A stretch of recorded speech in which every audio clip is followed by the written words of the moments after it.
नमस्कार, आपके साथ मैं हूं सुरभि शर्मा। 8 महीने के लंबे इंतजार के बाद आज से पूरे महाराष्ट्र में धार्मिक स्थल के दरवाजे श्रद्धालुओं के लिए खुल गए हैं। भक्तों की भीड़ मंदिरों में पहुंच रही है और सुबह से ही श्रद्धालु मंदिर में दर्शन करने आ रहे हैं। सिद्धिविनायक और शिरडी के साईं मंदिर में विशेष पूजा का आयोजन किया गया। वहीं महाराष्ट्र की उद्धव सरकार ने कोरोना के चलते श्रद्धालुओं के लिए कड़ी गाइडलाइंस भी जारी की हैं। मास्क पहनना, सोशल डिस्टेंसिंग बनाए रखने के साथ साथ कोरोना से जुड़ी सावधानियों का सख्ती से पालन करना होगा। इसकी जिम्मेदारी धार्मिक स्थल की देखरेख करने वाली संस्थाओं और कमेटियों की होगी।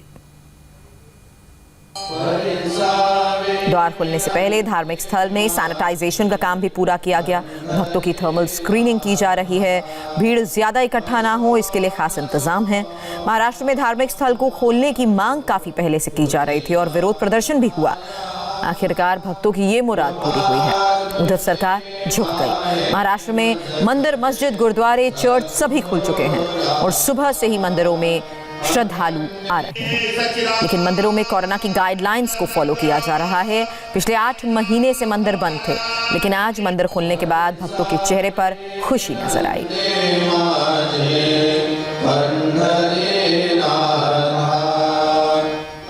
पिछले 8 महीने का इंतजार खत्म होने के बाद साधु संत और भक्तों में कितनी खुशी है, उसकी सबसे अच्छी तस्वीर शिरडी के साईं बाबा धाम से आई। ढोल नगाड़ों की धुन पर साधु संत भक्त जश्न मनाते नजर आ रहे हैं। करीब 8 महीने बाद शिरडी के साईं के कपाट खुले हैं और सुबह से ही यहाँ श्रद्धालुओं की भीड़ है।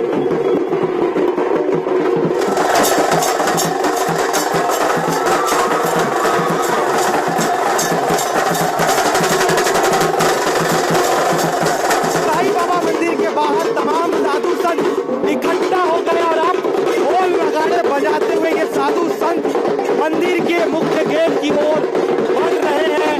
पिछले 4 महीनों से साधु संतों द्वारा लगातार आंदोलन किया जा रहा था। मंदिर खोलने की मांग हो रही थी, लेकिन सरकार उनकी बात नहीं सुन रही थी। लेकिन आज वो दिन है जब तमाम मंदिर जो है वो शुरू हो रहे हैं, तो ऐसे में अपनी खुशी जाहिर करने के लिए ये साधु संत यहाँ पर इकट्ठा हुए हैं। ढोल नगाड़े बजाते हुए आगे बढ़ रहे हैं। मंदिर में दर्शन करेंगे साईं बाबा के। साथ ही में आपको बता दें, सामने आप देख रहे हैं तुषार भोसले को, जो यहाँ पर जो है ढोल नगाड़ा बजा रहे हैं। पूरे आंदोलन का नेतृत्व तुषार भोसले ने किया था। तमाम हिंदू संगठनों को साथ में लेकर जो है ये आंदोलन जारी रखे हुए थे। और अब जब यहाँ पर कामयाबी मिली है, तब ये जा रहे तुषार जी, 4 महीनों का आपका संघर्ष काम में आ गया जी। 4 महीनों का संघर्ष आज खत्म हुआ। आज साधु संतों की जीत हुई। ठाकरे सरकार का घमंड टूट टूट कर चूर हो गया। हिंदुत्व का विजय हुआ। बिल्कुल। देखिए, एक और चीज है, साथ ही में जिम्मेदारी भी है कि कोरोना ना फैले। जो SOP लागू किया गया है, उस SOP को सख्ती से लागू किया जाए। जरूर केंद्र सरकार और महाराष्ट्र सरकार के सारे नियमों का पालन होगा और पूरी तरह से नियमों के तहत सारे भक्त भगवान का दर्शन करेंगे। आप अपने इस पूरे आंदोलन को कैसे देखते हैं? आपने तमाम जो धर्मगुरु सभी को साथ में लेकर आए और इस पूरे लड़ाई को आप आगे लेकर गए। देखिए, 4 महीने से हमारी लड़ाई चल रही थी। 4 महीने का हमारा आंदोलन आज जाके खत्म हो रहा है। शिरडी में साईं के दरबार खुलते ही भक्तों का भी तांता लग गया है। दर्शन के दौरान श्रद्धालु सोशल डिस्टेंसिंग का पालन करते भी नजर आ रहे हैं और शिरडी के साईं दरबार में कोरोना की गाइडलाइंस को पूरी तरह से माना जा रहा है। श्रद्धालु एक-एक कर दर्शन करने के लिए पहुंच रहे हैं। सोशल डिस्टेंसिंग का भी ख्याल रखा जा रहा है। कतार में लोग सोशल डिस्टेंसिंग का पालन करते नजर आ रहे हैं और ये पहले की लॉकडाउन से पहले की साईं के दरबार की तस्वीर भी हम आपको दिखा रहे हैं, जब ये दरबार बंद भी हुआ था और आज से महाराष्ट्र सरकार ने मंदिर को खोलने की भी इजाज़त दे दी है। साईं के दरबार में कैसे भक्त दर्शन कर रहे हैं, कैसे सोशल डिस्टेंसिंग का पालन हो रहा है, हमारे संवाददाता दिनेश मौर्य की ये रिपोर्ट देखिए।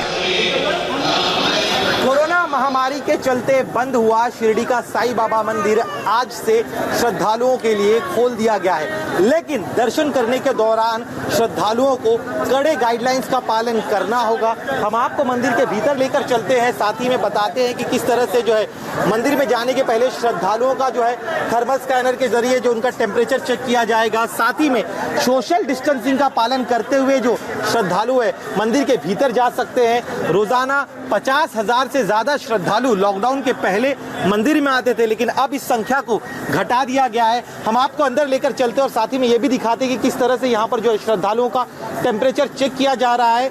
तय मानकों के हिसाब से बॉडी टेम्परेचर होगा तब उस श्रद्धालु को अंदर जाने की इजाजत दी जाएगी, अन्यथा उस श्रद्धालु को अंदर जाने की इजाजत नहीं दी जाएगी। पहले टेम्परेचर चेक होगा, उसके बाद उनका जो है हाथ इस तरह से जो है सैनिटाइज किया जाएगा। हैंड सैनिटाइज होने के बाद श्रद्धालु जो है मंदिर के भीतर प्रवेश कर सकते हैं।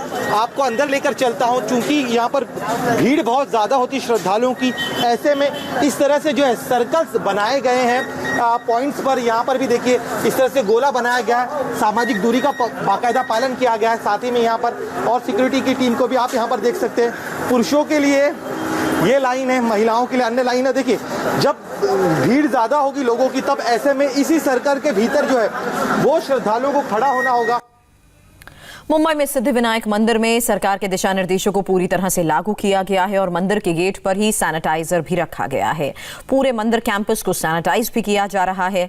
मंदिर के अंदर भक्त सोशल डिस्टेंसिंग का कैसे ख्याल रख रहे हैं, इंडिया टीवी उसकी तस्वीर भी आपको दिखा रहा है।